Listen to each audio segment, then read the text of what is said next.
Well, there's a lot of pride and a lot of history. Of course there is, with 140 years of experience. The main event starts tonight at 8 p.m. Now the #1 team in the country has to go prove that they are the best of the best in the national competition. Well, this was a dominant performance from Coahoma from top to bottom.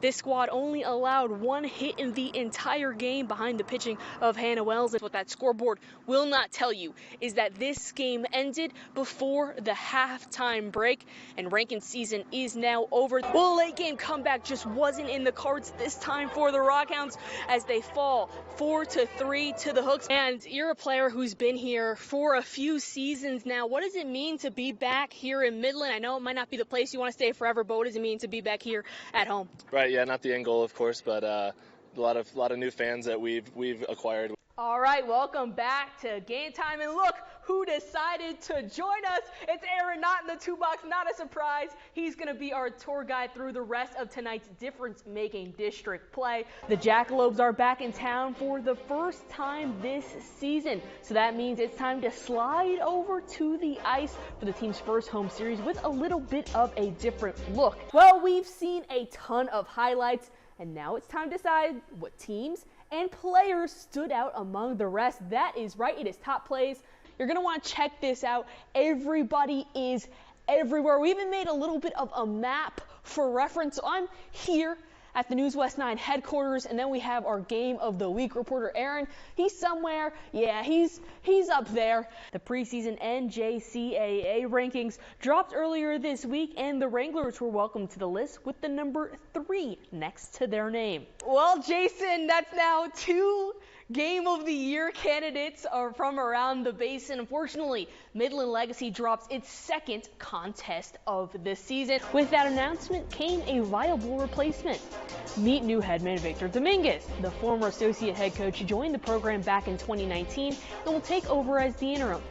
Well, here in the local sports world, summertime signals a shift in focus. High school sports are on pause, and semi-pro and minor league sports can take the center stage. Right now, 2 of those teams are headed in opposite directions, giving us the tale of 2 teams.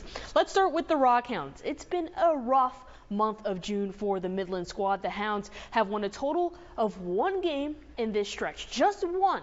There could be a few reasons for this slump. The offense hasn't been producing enough to keep up with opponents. The Rockhounds were outscored 48-23 in its most recent series against the Sod Poodles, resulting in the sweep. And on the defensive side of the ball, errors were also a problem in this set. Midland recorded 8 errors, and Amarillo only had 2 in the 6-game stretch.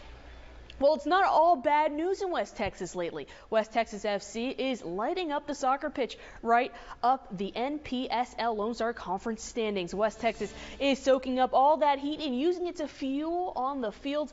This squad is the winner of 3 straight after posting a 2-0 record last week, and the success is evident not only in wins and losses, but the boost in goal production. Over the last stretch, West Texas FC is outscoring opponents 5-1, and now the team is slotted in that number 3 hole. The top 4 teams make it to the postseason, and there is still about a month left in the season. Well, the ripple effects of the tragedy at Robb Elementary have been felt all across the country, and that includes right here in Midland. Jenna Elique tells us more about a special connection on the field. Jenna. Well, that's right, Crystal. There are 2 athletes who call Midland College home that were directly affected by this tragedy and now reflect 1 year later. So being from a small town, it's kind of hard to get out of there to go play college ball. Not many people go. So I've been around baseball my whole life, and growing up I was always in the batting cage, always just hitting baseballs along with them, just staying with it ever since. The goal was the same for Clarissa Estrada and Matthew Sandoval, compete at the next level, which brought them both to Midland College, representing their mutual hometown. Uvalde is an awesome place, so not just the people, but just the community in general, and just everyone just pulling for each other. Uvalde is a small town, but it's very close. If you don't know someone, you know somebody that knows that person. Both part of the community that was thrust into the spotlight because of the tragedy that struck 1 year ago. Estrada on a high school senior trip, and Sandoval home on summer break. My friends that were at the school, they would like show me, like they send me pictures of like the doors being boarded and them hiding and all this stuff, or like texting me like I'm scared and all this stuff. So, you know, getting those messages while you're at home whenever you should have been at the school is kind of gut-wrenching. And so at first we just didn't think much of it. It was just a little like locked down, and then we just heard more and more, and it just kept increasing in severity. The city of Uvalde now on the map. The biggest tragedy about it is Uvalde is just this beautiful town with Concan, the Frio River right there, and just people seeing Uvalde as this and not just the close group of people who are kindly and loving and friendly.